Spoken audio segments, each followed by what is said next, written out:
Welcome, people. Can everybody hear me all right? My name is John Erlandson. If you don't know, I'm the director of the Museum of Natural and Cultural History. I have been since 2005. Just retired from the anthropology faculty. I didn't know. So I'm now professor emeritus as of about a month ago. Woo. But I'm continuing as the museum director for, well, we'll see, potentially quite some time. I feel very fortunate to have spent as many years as I have here and to help bring the variety of programs that we do to the public here in Eugene and elsewhere around the state. I want to welcome you tonight for our annual Fall Archaeology Talks. We are in our 24th year of consecutive Fall Archaeology Talks, and they are part of the statewide Oregon Archaeology celebration that's held each October. This year, our series focuses on Native American scholarship and practice in cultural and museum studies. Last week, we heard from Dr. Jason Yonker, an anthropologist and member of the Oregon's Coquel tribe, and tonight we have Dr. Deana Dartt, a Chumash tribal member from the Central California area. Both Jason and Deana are U of O alums, valued colleagues, and old friends. Deana Dartt is currently the Ann Ray Scholar in Residence at the School for Advanced Research in Santa Fe, New Mexico. Before that, she was curator of Native American art at the Portland Art Museum, where she did wonderful things. And before that, she was a curator of a professor of American Indian Studies and curator Native American ethnology at the University of Washington in their Burke Museum. She's an anthropologist I've known for many years. In the late 1990s, I met Deana while working with Chumash tribal members on a large archaeology project in California. At that time, she was a promising anthropology student at Ventura College. And with the encouragement of her tribe, I recruited her to join us at the U of O, where she earned her BA degree in anthropology in 2001, an MA in anthropology in 2003, a certificate in museum studies in 2007, and her PhD in anthropology in 2009. Among other things, she was back here in 2017 as a lecturer for the U of O Museum Studies program, and I'm delighted tonight to welcome her back to the U of O once again for our annual Archaeology Lecture Series. Please join me in welcoming Dr. Deana Dartt.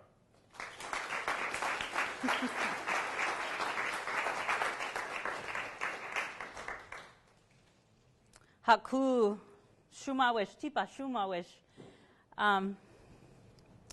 Thank you, John. There's so many things that I could say in gratitude for John's friendship and mentorship. The first thing I'd like to say, though, is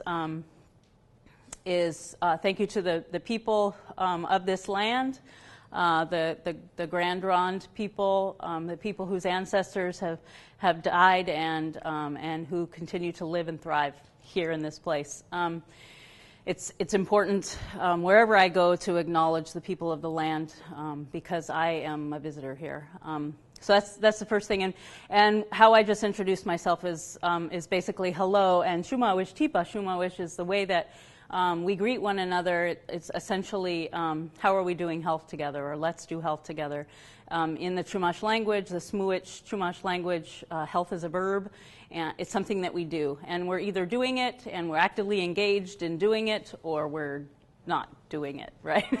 And I like to start that way because it's important to remember, for all of us to remember that that we're a community whenever we're gathered together. And tonight we're doing this good work together, and I appreciate you all being here to be in community with us here at the University of Oregon Museum of Natural and Cultural History, a place that's very near and dear to my heart. I spent 10 years on this campus, and I spent a lot of that time here in this building with Pam Inswag. It's good to see her here, and with John over in the anthropology department, and then here at the museum. John is, for those of you that know him, he's a really humble guy. He's done so much good work here, and really enlivened and enriched this community here, but also the work that he has done in Santa Barbara has enlivened and enriched our lives in the Santa Barbara area, and made it possible for me to come here and stand before you with my PhD. Really, his mentorship, his guidance, his support for that whole 10 years that I was here. I was constantly knocking on his door.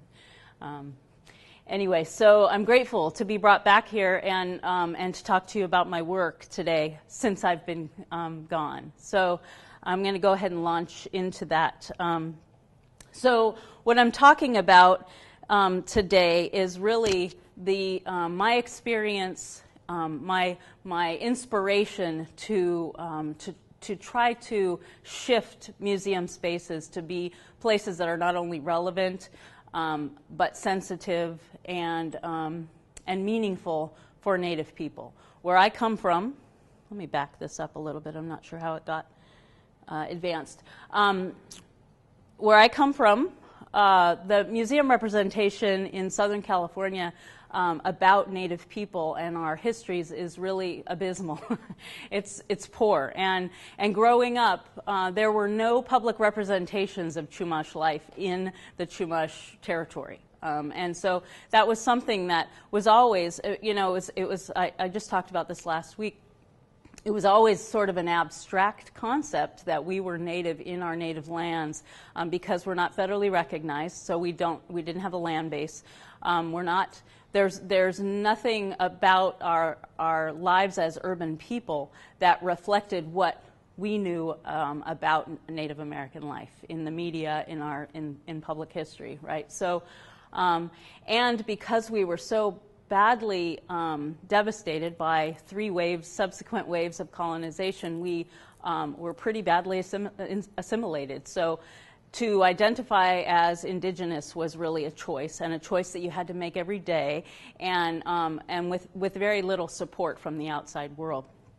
And so these were things that I was conscious of as a child, but then as I went to work for the tribe when I was in my 20s and as an archaeologist and started pursuing a career in this rather abstract field of anthropology, that seemed like the place where I might make the greatest difference.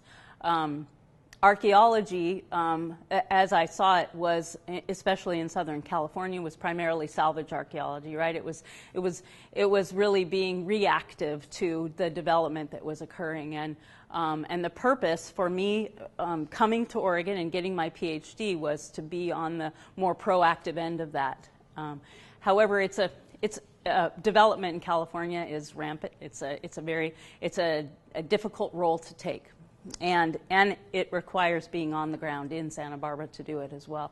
Whereas in museum studies, it's less of a sort of reactive role. I can actually be more proactive. I can be in the world trying to affect change. And so I became interested in this while I was at the University of Oregon, and I started studying, as I was preparing for my comps, frankly, I started studying indigenous methodologies. People like Linda Tuhiwai Smith, who's a Maori scholar, and I'll talk a little bit about the principles in indigenous methodologies, but it's primarily having the focus on the goals, needs of the indigenous communities that drive research. So rather than the researcher, the scholar, the anthropologist, academic, developing a research plan and hoping that it has some tangible results or use for the tribe or community actually informs the work and determines the research plan, tells the researcher what it is that's necessary and important and how to spend their time. And then the researcher continually checks in with them to make sure that they're on track, doing the work that the community would have them do. So what I've seen since my time at the University of Oregon is that there's a lot of this good work that is occurring. Many of the aspects of it are happening within the academy, the scholarship. So you see a lot of theory about indigenous methodologies, and then you see some practice happening in the field, but there seems to be a disconnect. However, what we've seen over the last, and Daphne's nodding her head, she agrees, which is good. Another scholar in my field. What we've seen is that there is a change in the museum world, and there is a respect and attention to Native goals. And at least there is a trend in bringing Native people in to help consult and help define programs and exhibits. So there are these changes that we're witnessing. Native people are on the front line of this work. So if it's not Native professionals in the field doing the educating, it's advisors coming in and talking with people about what needs to change, what stories are missing in the narrative, right?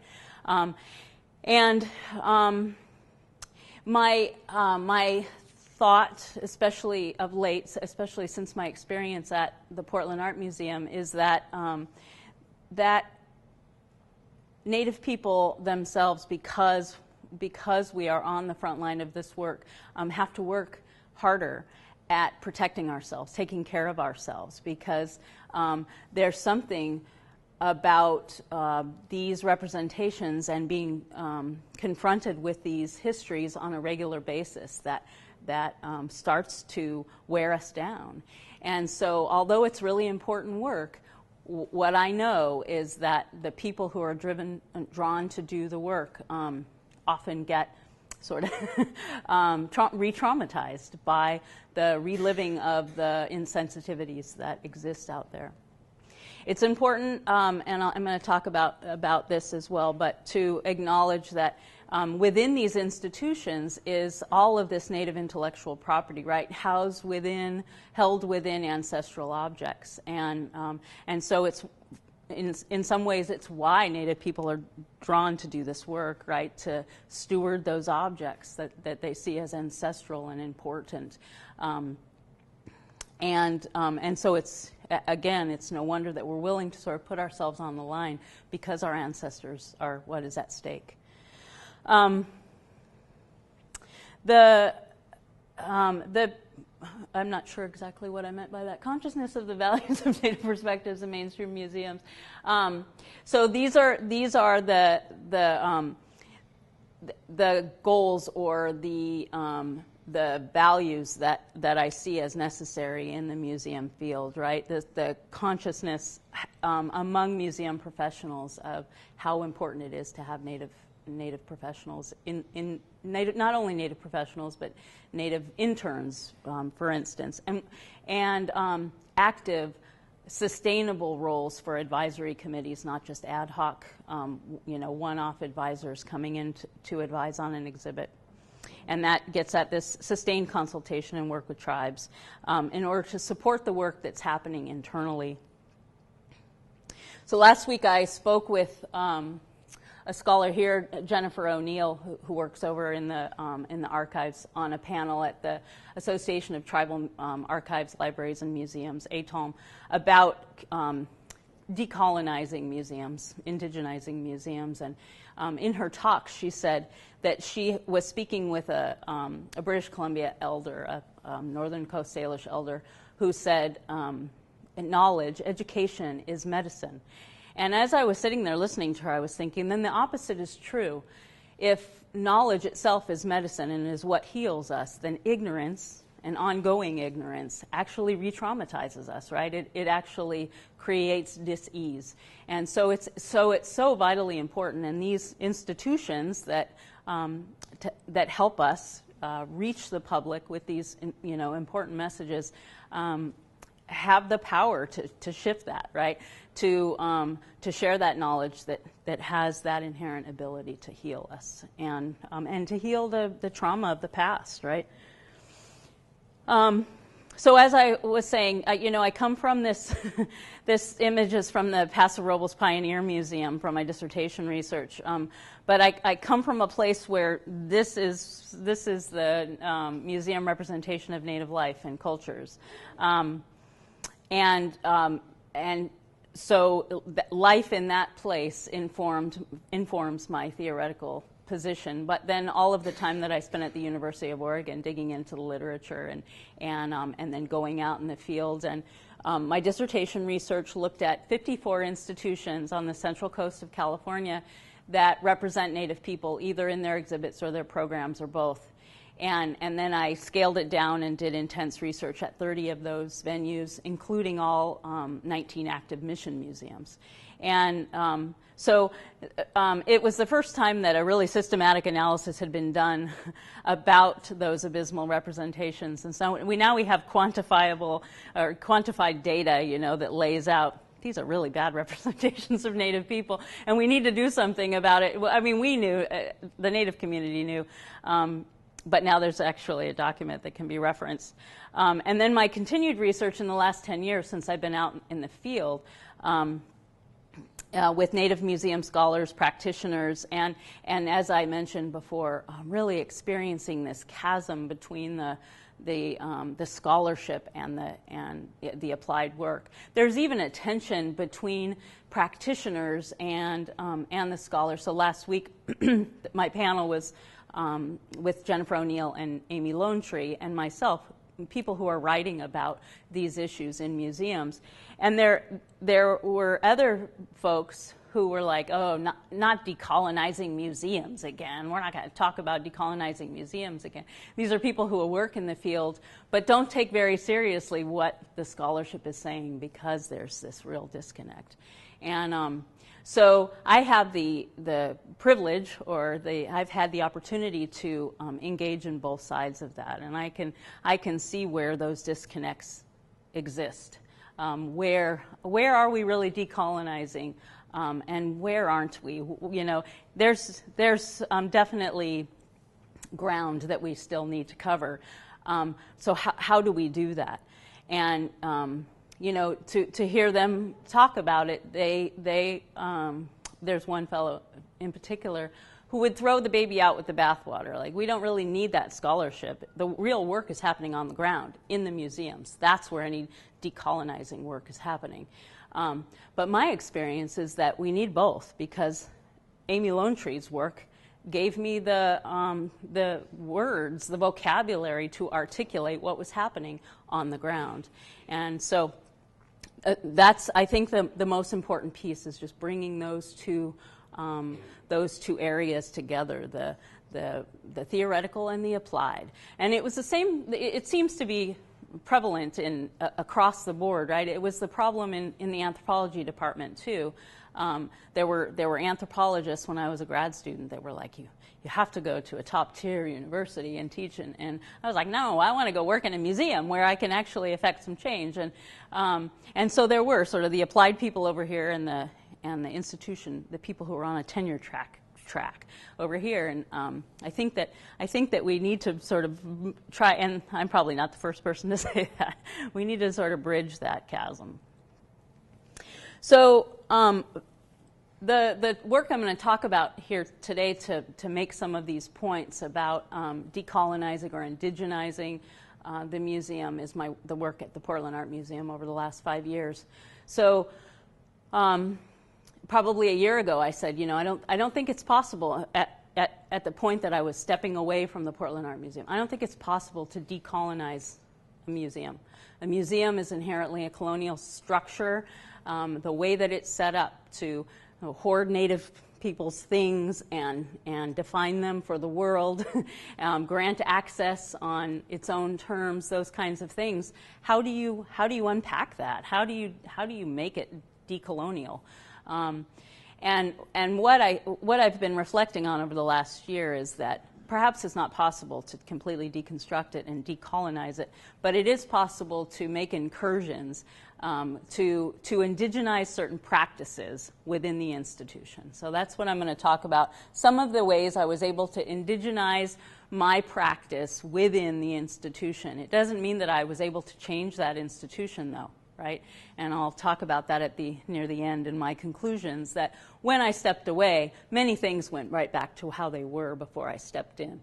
And I don't, but not all is lost. We definitely gained some traction. But But the ground we did gain in the time that I was there is important to reflect upon in terms of this idea of indigenizing the museum. So the history of the Portland Art Museum is Native American collections specifically. I'm not going to talk about the history of the museum, but in 1948 they acquired an incredible Native American collection, mostly Northwest Coast materials from a collection that had been accumulated by a fellow named Axel Rasmussen up in Alaska. So the strengths of that collection is primarily Tlingit, and it's mind-blowingly amazing. I mean, it's an amazing collection: masks and hats and drums and all of these ceremonial feast dishes. Incredible collection. So when they acquired it, they established permanent gallery space and to house that collection, knowing how special it was. And also because I guess the city of Portland, some of you may have anecdotal information about this, but City of Portland actually put out a call, and kids were donating their lunch money to help acquire the collection. Anyway, it's a story that the Portland Art Museum loves to tell. It's an incredible collection, and so they dedicated permanent gallery space to it. The Portland Art Museum was the very first art museum to dedicate permanent gallery space to Native American art. So essentially elevating Native American materials. Probably no one in this room is unfamiliar with the fact that Native American materials are often classified as artifacts and not art, right? But this art museum, the Portland Art Museum, was the first to say, we're going to dedicate permanent space to this material, saying it's art and it's worthy of its own space. Even before the Denver Art Museum likes to say that they were the first. They were the very first to start acquiring Native American. They were the first art museum to start acquiring Native American art, but the Portland Art Museum was the first to dedicate a permanent space to it. So I like to toot that horn. So incredible collection, the Rasmussen collection, and then another collection amassed by a woman named Elizabeth Cole Butler, which was spanned the whole North America. The strengths in that collection at the Portland Art Museum are definitely Northwest Coast, but it's a great collection. Also plateaued beadwork, a real strength, California baskets. And when I arrived in 2012, the permanent galleries, although impressive, were 99% historic materials. And the galleries were rather dimly lit, and they were all painted this sort of 1970s computer color. They called it bisque. Anyways, a very, almost an institutional color, very muted, and it not unlike old representations of Native American art everywhere, right? Kind of bland and dark. But an incredible collection. So they hadn't had a temporary exhibition of Native American art since 2001, and that exhibition was all historic material. It was in conjunction with it was People of the River. It was in conjunction with a photography show about the Columbia Gorge. And it was a fantastic show, but it was all historic material. So, and again, this is probably going to sound like tooting my horn. It's really all to make a point. But since 2012, when I arrived, I immediately started outreaching to communities, not because I'm Native, but because that, in my worldview, and as a scholar of decolonizing methodologies, it's important to reach out to the communities and find out what it is that they want me to do with that collection, right? So right away, especially, starting with the people of that place, of Portland, really engaging with the Chinook and Grand Ronde tribes, talking to them about, how would you like to see us reconfigure the galleries? What kind of objects would you like us to acquire? Really engaging with them. And starting to integrate Native protocols. So I'm going to talk a little bit in depth about each of these aspects. The first thing I had to do as a new curator was rotate the galleries, and I'm going to talk about how the system that I came up with to do that. But each one of these aspects really informed and grounded in indigenous methodologies or decolonizing methodologies. We restructured the docent tour. We did a couple of sets of object stories, which I'll talk about. there were 18 active NAGPRA claims, unresolved NAGPRA claims when I arrived, and I immediately started dialogue with the Central Council of Tlingit and Haida to start resolving, at least getting those on track to resolve, because as we know, that's the biggest issue, right? When a museum has sacred, ceremonial, and even human remains, there's tension between the museum and the tribes, and so that's the first thing that has to be resolved, right? Is develop relationships with those people and find a way to get those ancestors and those ancestral objects home. And then providing access, and one of the things to do that is to digitize the collection so that people can see what we have, so that they know that they want to file an NAGPRA claim or that they want to borrow those objects for an exhibit in their home community.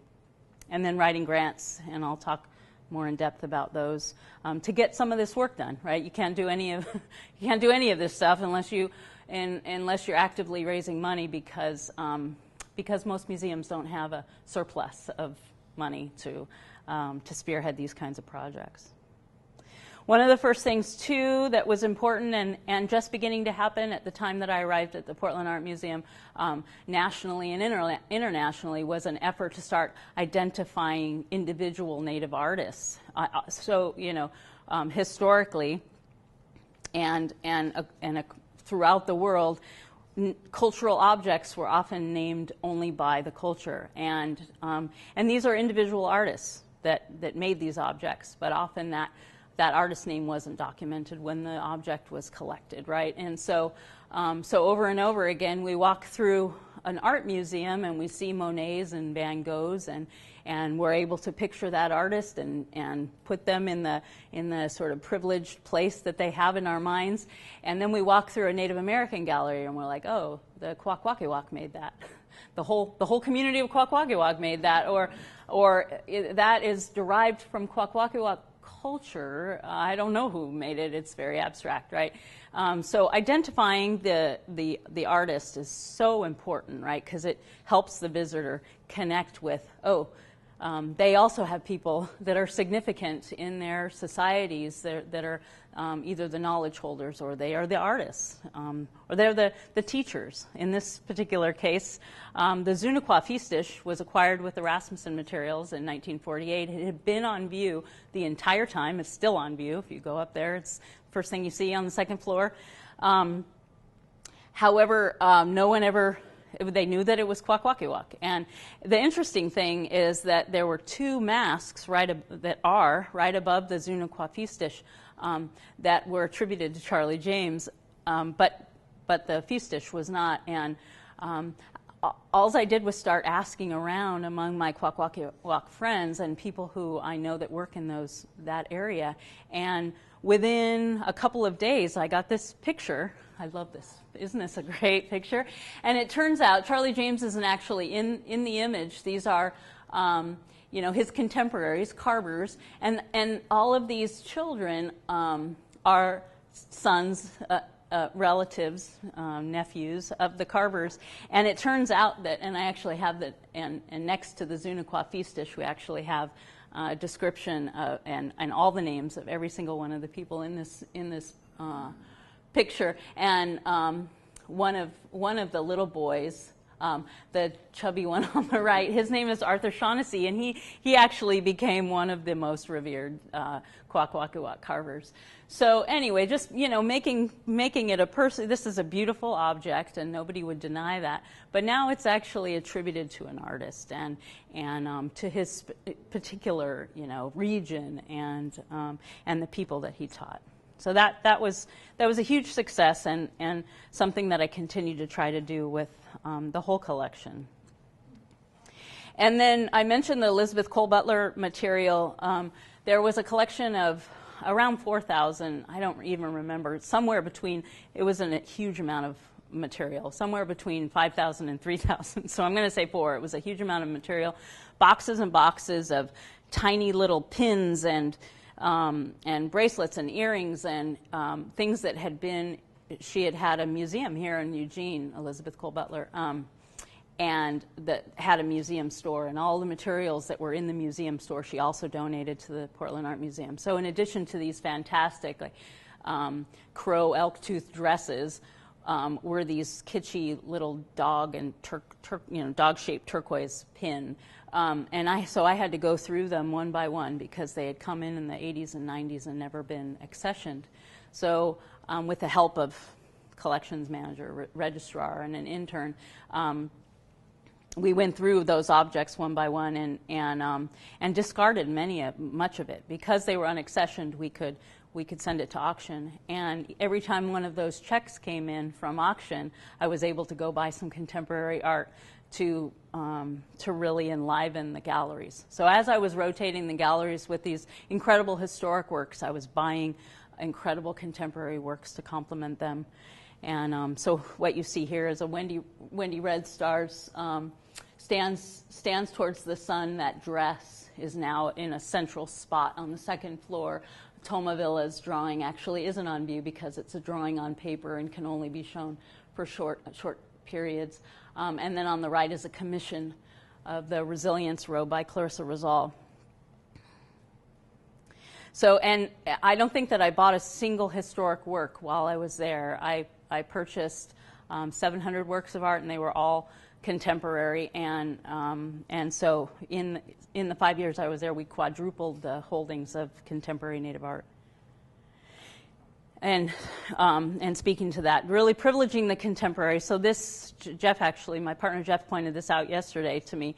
One of the first purchases I made was the Kaila Farrell Smith boarding school in mourning. Painting is fantastic, and we installed it at the top of the stairs. So the first thing that you see when you come into the Native American galleries is this contemporary painting that evokes all kinds of feelings and actually allows the docents to talk about the boarding school era. It allows them to go into an area of discussion that would have been previously impossible with baskets and beadwork, right? So the contemporary, and speaking about contemporary Native life, is really the sort of focus of the Native American galleries now. This is really important. Prioritizing the local protocols, the protocols of the local Chinook people. The Chinook are not federally recognized, and so they are really pushed to the margin. People don't generally consult with them. As a member of a non-federally recognized tribe, I recognize the crime of this and really did a lot of outreach among Chinook and also Grand Ronde tribal members to talk about this ancestral piece that was in the permanent galleries when I arrived there, and I sensed that it was problematic. I sensed that it might have come to the museum in a way. I didn't know the whole history, but this is an ancestral figure. This is not something that is generally sold to a museum or donated to a museum. It's a very important object. So my first inclination was, we probably need to take this off of view and put it out in offsite storage with a blanket over it. But I consulted, and that was what I was planning on doing, just out of respect. But I consulted with them, and they said, "Oh no, this is an important ancestral figure. It needs to figure prominently in the Native American galleries. It needs to be up high. It needs to be facing east, but it needs to be cleaned because we don't know how it came there, and it has with it, some unsettled energy." And so they came in and cleaned him. So he was installed inside of a case, facing north or south, but he was in a case kind of low. So we removed him from there, and I don't know how much he weighs, a ton or something. He's a huge, big piece of basalt. So we removed him from there, had to build a special mount and also a sort of a shelf to share the weight, and put him in the most prominent place in the second floor gallery, the third floor gallery, the galleries for the plateau in Western Oregon, and changed the label to reflect his importance to the community also. And so it said basalt figure or something like that, and we changed it to Chinook ancestral figure from Sauvie Island. Deana, how tall is that? About 5 feet. So almost human. I can define cleaning, yes. So, so they weren't scrubbing it with any kind of, sponges. And thank you for asking that. They brought in mugwort and sage and cedar boughs, and they swept him off, and they burned a little bit of sage and said prayers and sung to him, and then he was remounted. I had to go through all kinds of gymnastics in order to make that happen. You can imagine those of you who have museum background or conservators or collections managers, it wasn't an easy ask. Another thing too is I was able to change the internal protocols about label making. So rather than saying a mola is made by a kuna, which is true, but identifying the unknown artist as an artist. So giving that individual agency, right? And so now that's protocol for all label making in Native American art, that the culture is in there, but also the word artist, so that we know that it's not just the kuna that are making these molas. They're artists, they're individual artists that are making the molas.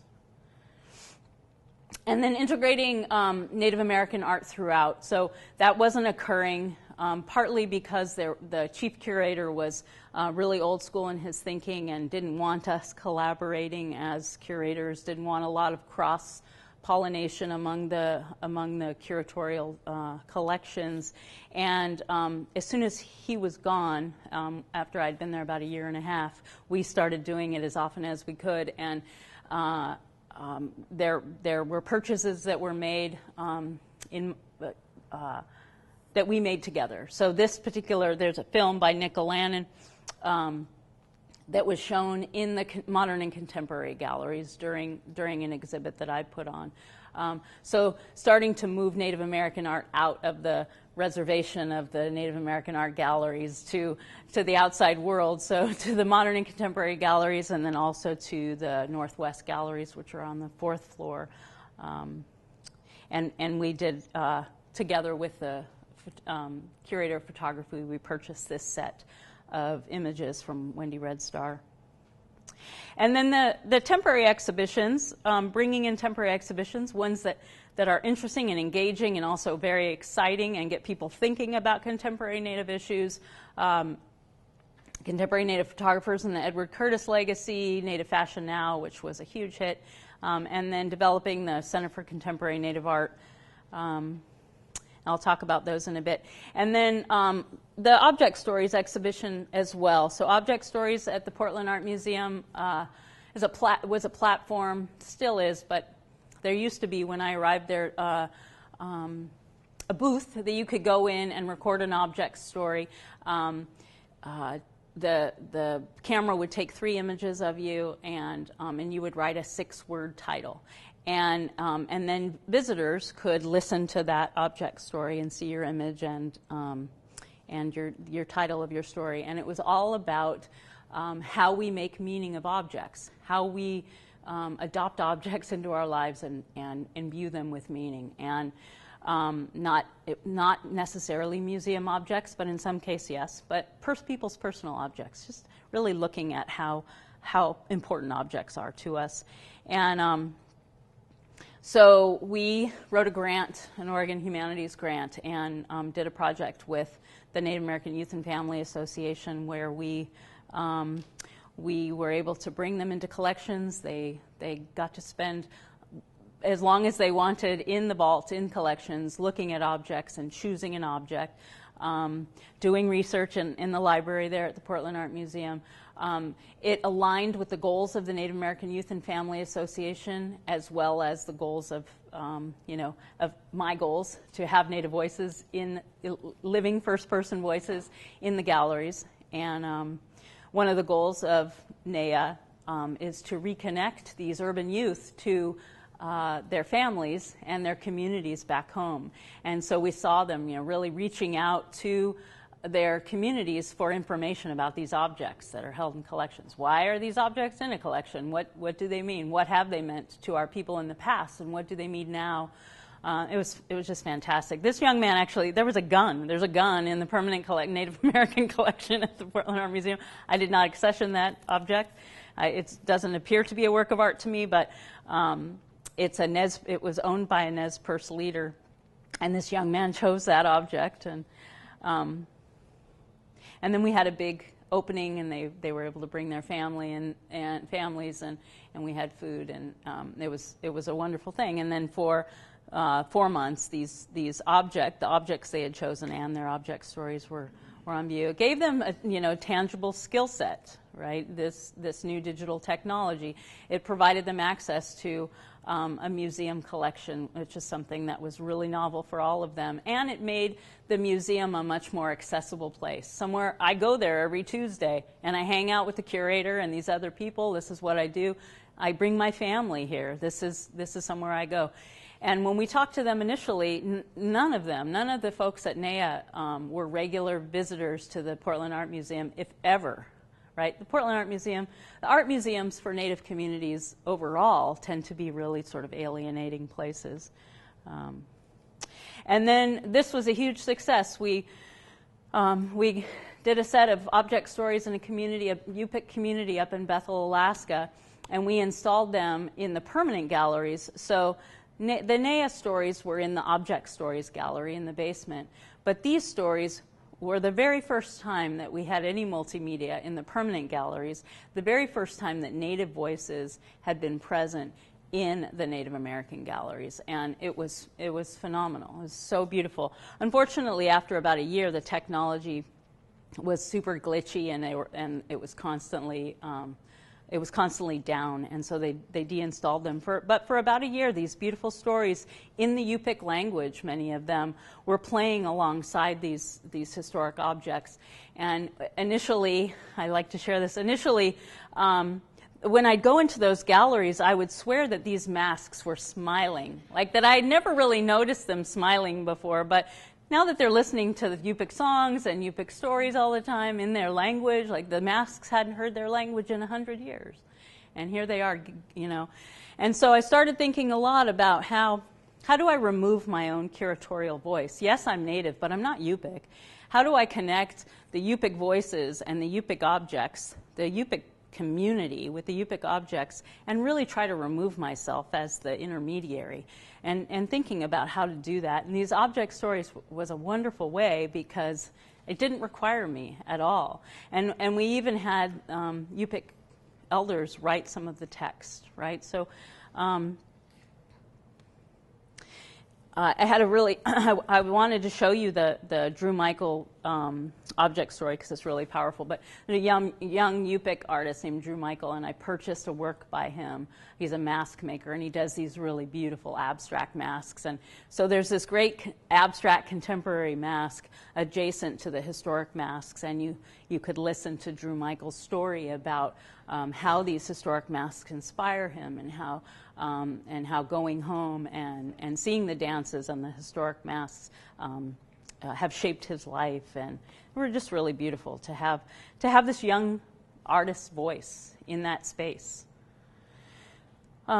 We revamped the docent tour, as I said, really emphasizing continuum, and in fact we started with the contemporary. So we would start where there was a concentration of contemporary works, oftentimes right in front of that Kaila Farrell Smith. And Kaila is a young artist, Klamath artist, actually the daughter of Al Smith, who is responsible for the famous religious freedom case. And our old president of the university, Frohnmeyer, actually was the district attorney in that case. Anyway, some old University of Oregon history, and Al Smith was a Eugene resident at that time. Anyway, Kaila Farrell Smith is his daughter, and a lot of her work speaks to trauma and the trauma, intergenerational trauma resulting from the boarding school era. Anyway, so work by these young artists, these young, rather activist-minded artists, allow the docents to really shape their tours in completely different ways than they were able to before, when they were baskets and beadwork and nothing contemporary to engage the young people. The Native American galleries are the most visited galleries in the museum, but the people who most frequently visit them are third and fourth graders, right? And so these galleries lay the foundation for about Native American life and cultures for these young minds, and so in this way they get to learn about Native Americans from young Native Americans, right? The docents aren't not young Native Americans. We know docents are generally retired folks, but they're able to stand in front of a work by, these contemporary artists and really tell those stories. And that the cultures are really complex and sophisticated, right? They're not primitive. These are not primitive people, and they're not an extinct people. The grants that we wrote a $150,000 IMLS grant to digitize the whole Native American collection. It was the first collection to be at the University of Oregon, at the Portland Art Museum, to be entirely digitized, and up on the web. So there are 3,200 objects of Native American art on the website of the Portland Art Museum, and that was a huge success and a huge amount of work. And then we developed, and I'll talk about this, the Center for Contemporary Native American Art, Center for Contemporary Native Art, through a grant through the Institute for Museum and Library Services. We got a $500,000 Mellon grant for me to hire an assistant registrar and bring in a pre-doc resident fellow to assist me with the cataloging and planning of an exhibition, a big Tlingit exhibition. And then we received, right before I left, a $350,000 National Endowment for the Humanities grant for that Tlingit exhibition that I planned.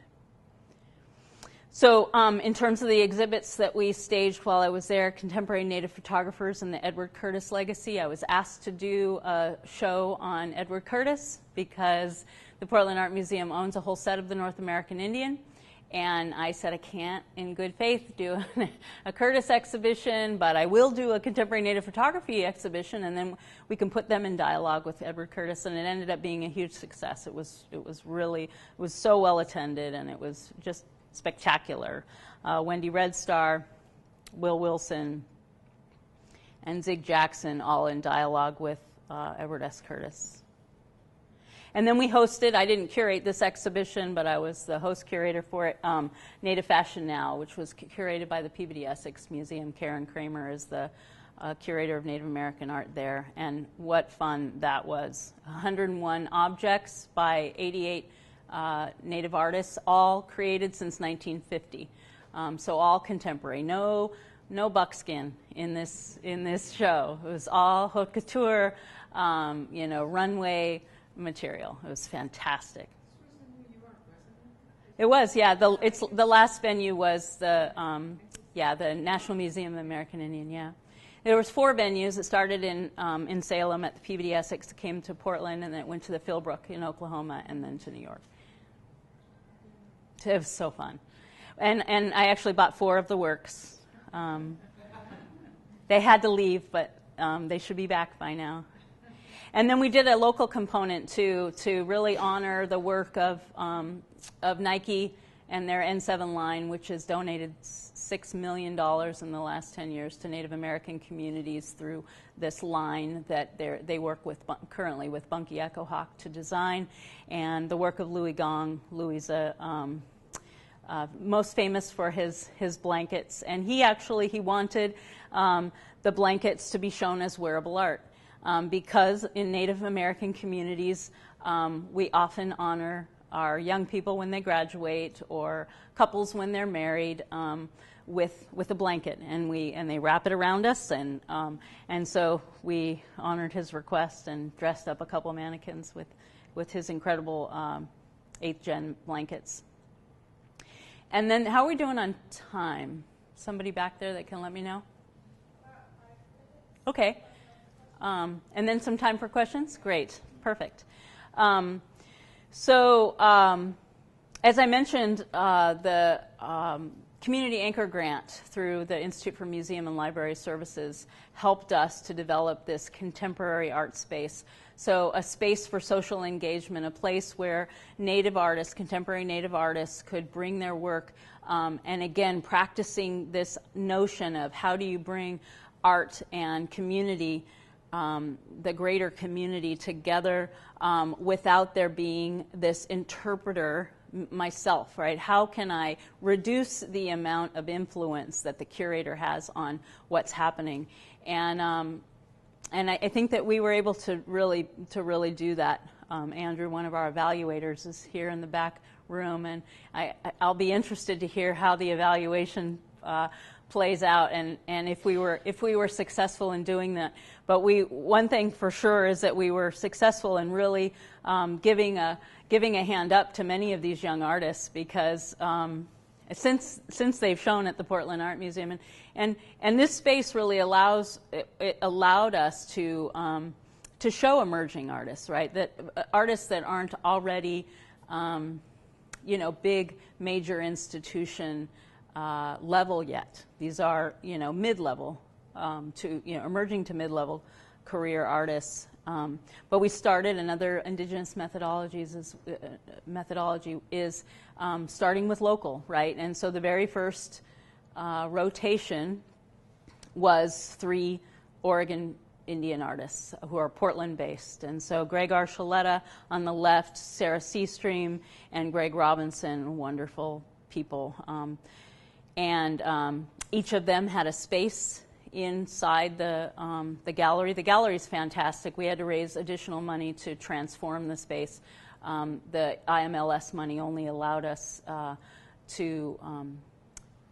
we were only allowed to use that funding for the actual programming and paying the artists. So I was able to get a donation and transform the space into this bright, well-lit, fantastic space. And so each set of artists comes up with their own theme. They write their own text. They have access to all of the resources in the museum. So it doesn't mean I'm not doing any work, don't get me wrong. It's actually more work to facilitate all of that, right? But they have access to to the permanent collection. It's not ours anymore. I'm not affiliated with them, but access to the Portland Art Museum permanent collection to bring those objects into the exhibition, to be in dialogue with their contemporary work. Access to our videographer, and just all the resources of the museum to tell the story they want to tell in whatever way. And so it was my job to serve as sort of mediator, to when Demian Denayaji wanted to bring dirt from his reservation and put it in a vitrine with a historic basket from the permanent collection. It was my job to figure out how to make that happen with the collections manager and the registrar, right? We want to put dirt from the reservation in with this 100-year-old shield.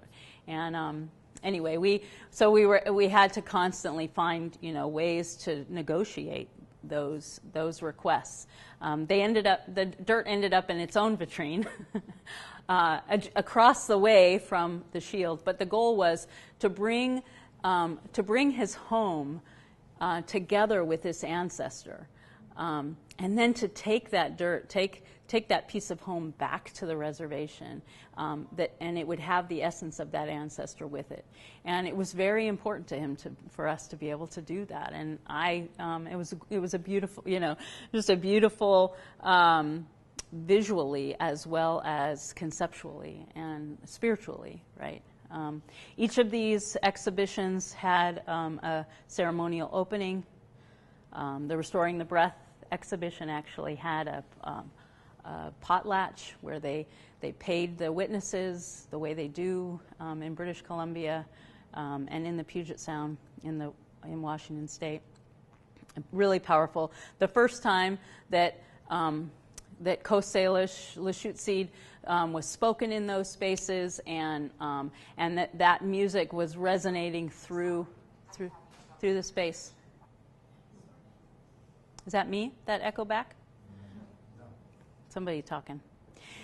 The most important thing, and probably the most lasting aspect of this work that I did over the 5 years was to develop a Native Advisory Board, because that's still in place, and those people are working with the director to find my replacement.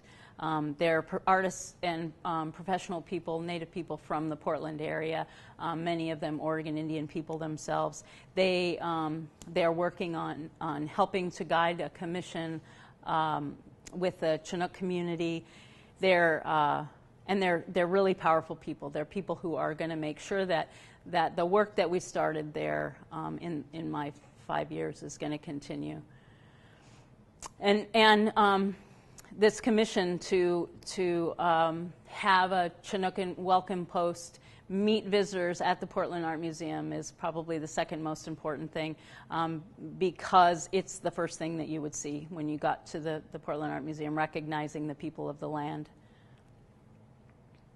So it was necessary to identify, in order to do this work, I did not do this work alone, right? I had to identify my allies within the institution and work closely with them, identify community partners like NEA and other organizations, supportive organizations around Portland, developing that advisory board and speaking out. I talked last week to the young emerging Native professionals at the Association of Tribal Archives, Libraries, and Museums, and I said, it's necessary to speak out when you see an injustice, or you see, that the Native youth in the galleries are being profiled by the security guards because they think they're hoodlums. We got to go run interference. Speaking out is necessary and important.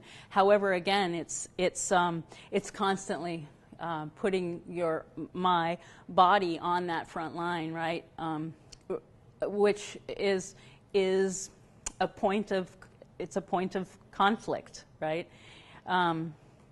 So it's important that we develop as institutions, as a field as a whole, these protocols, these agreed upon ways of being in the museums. Cultural competency, I think, is necessary for all museums that have Native American art and artifacts, right? Among us that are Native museum professionals, we need to create our own support network. And we need academics writing about this work in order to be able to draw upon that scholarship when we're having an important argument with our director. Why is this important? Well, I can refer to Amy Lone Tree. I can refer to Deana Dartt's work about the museums in California. And I think it's important that we also really start looking at and articulating these trauma triggers, what it means for a Native person to be constantly on the front line, telling these hard histories, and sometimes dealing with vast ignorance about our histories. Right? It does have an impact on our spirits. And what I proposed last week, and I'm moving forward with a couple of dedicated people, is to put pressure on the American Association of Museums, the American Alliance of Museums, to integrate within the accreditation process. If you have Native American collections, you actually have to do this set of things too. You have to work with Native people. You have to provide internships for Native youth. You have to provide cultural competency across your staff and your board. And there are already best practice guidelines available. SAR, where I'm currently at, the School for Advanced Research, their Indian Arts Research Center has developed a set of wonderful best practice protocols. So they already exist. But what I think is problematic is that there's good work happening in some of the museums. There's great work that's happening here at this museum. There's great work that was happening at the Portland Art Museum. But then right down the street at the Lane County Historical Museum, there was no representation of Native life at all, right? Right here in Lane County, in Kalapuya country, you wouldn't know that there were ever Indians here if you had gone to that museum before my students created an exhibit over there. about Native American life. And so there's no sort of institution-wide protocols. It's sort of it's happening on a it's time for us, I think, to start being strategic rather than tactical, right? I heard that last week and it really struck me. There's lots of tactical, there's a lot of sort of little bits of work that are happening here and there, but it's time to start being strategic about the museum field as a whole. That's it. Thank you so much.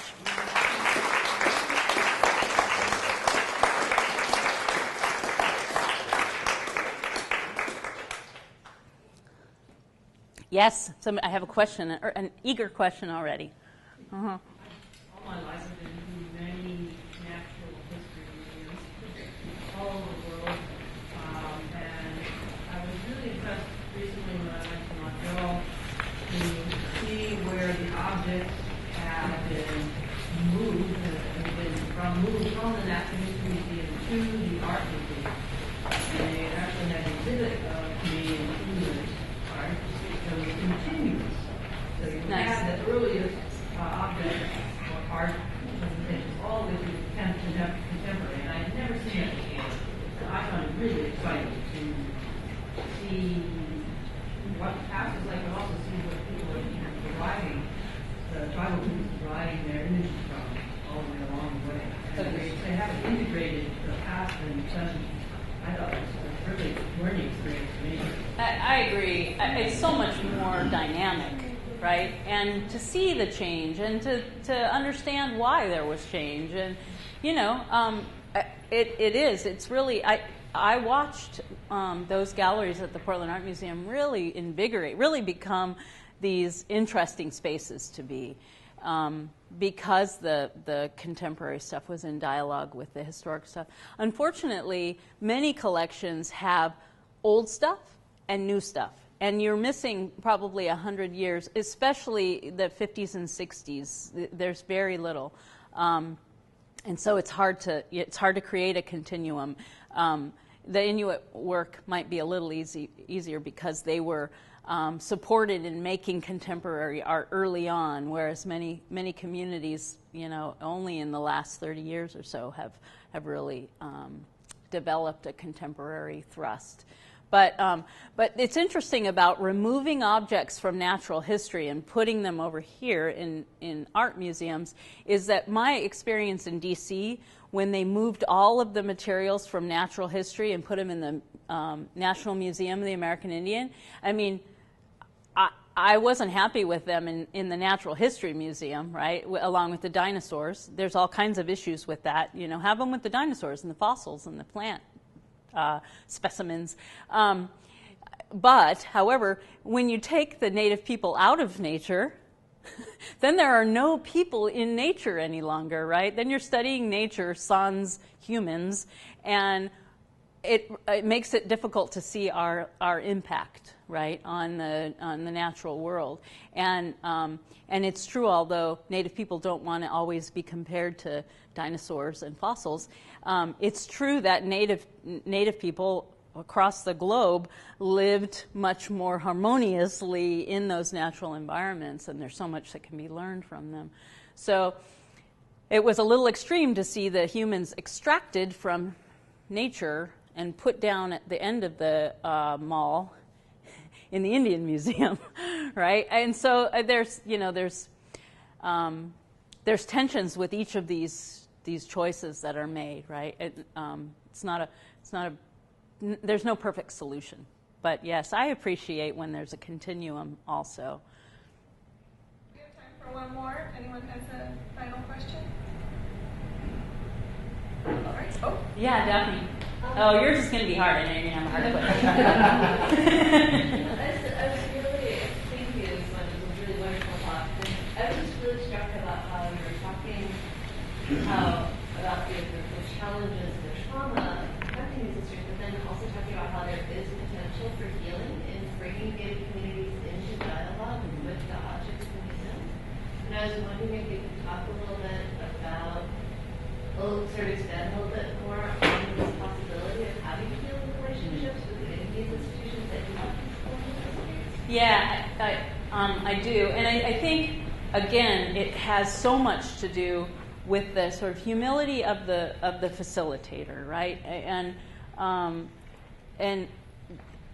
so, I mean, the importance of stepping out and saying, yes, I'm a representative of the institution, but this is your relationship with your ancestor, and I'm just going to help facilitate that, and then I'm going to step away. And some of the things that I saw at the Portland Art Museum initially, it was all about latex gloves handling the objects, and we know that I mean, when someone hasn't seen an ancestral object like the one you have in your collection ever, and except that they've seen pictures of it or they've seen pictures of something similar and they come into contact with it, they want to embrace it.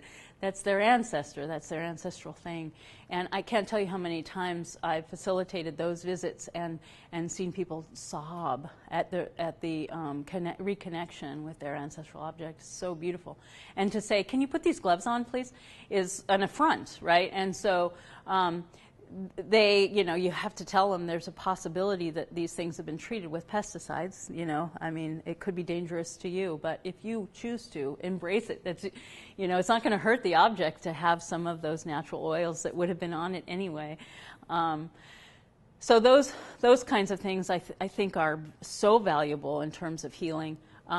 But every single one of those interactions where I stepped out of the way and people were able to tell their own stories about the objects and given the platform to do so. I mean, my dissertation research looks at that, like, what does it mean when you don't have power over your own history? Or you don't have any access to your ancestral objects, and they've all been taken away, and you don't have anything like that in your community anymore, and the museums have them, and and they're these ivory tower institutions. So how can we, make them more fluid and provide access so that, because I do believe that healing is possible. And one last thing that I'd share, the Tlingit community that I was working with, lots of Tlingit communities, but the community in Wrangell I've spent the most time with because 6 of the 18 objects that have repatriation claims on them came from Wrangell. And because Rasmussen was in Wrangell for a long time, he was the superintendent of the boarding school there, which is concerning, right? This man had control of these people's children and ended up with their most beautiful things. I mean, fill in those blanks, right? There's these are really hard histories. Talk about trauma, right? And I couldn't go into Wrangell and talk about Axel Rasmussen. Nobody wanted to talk about that man, right? It's hard to talk about the objects that he ended up taking away from there. But one of their really astute young people, scholar Ishmael Hope, who I worked closely with, he said, do you see how many objects are danced out during celebration? And that robe, Clarissa Rizal's resilience robe, was danced out during celebration by him, by Ishmael Hope. It was so powerful. And then it came to our collection. But it wasn't a ceremonial object. It was a work of art.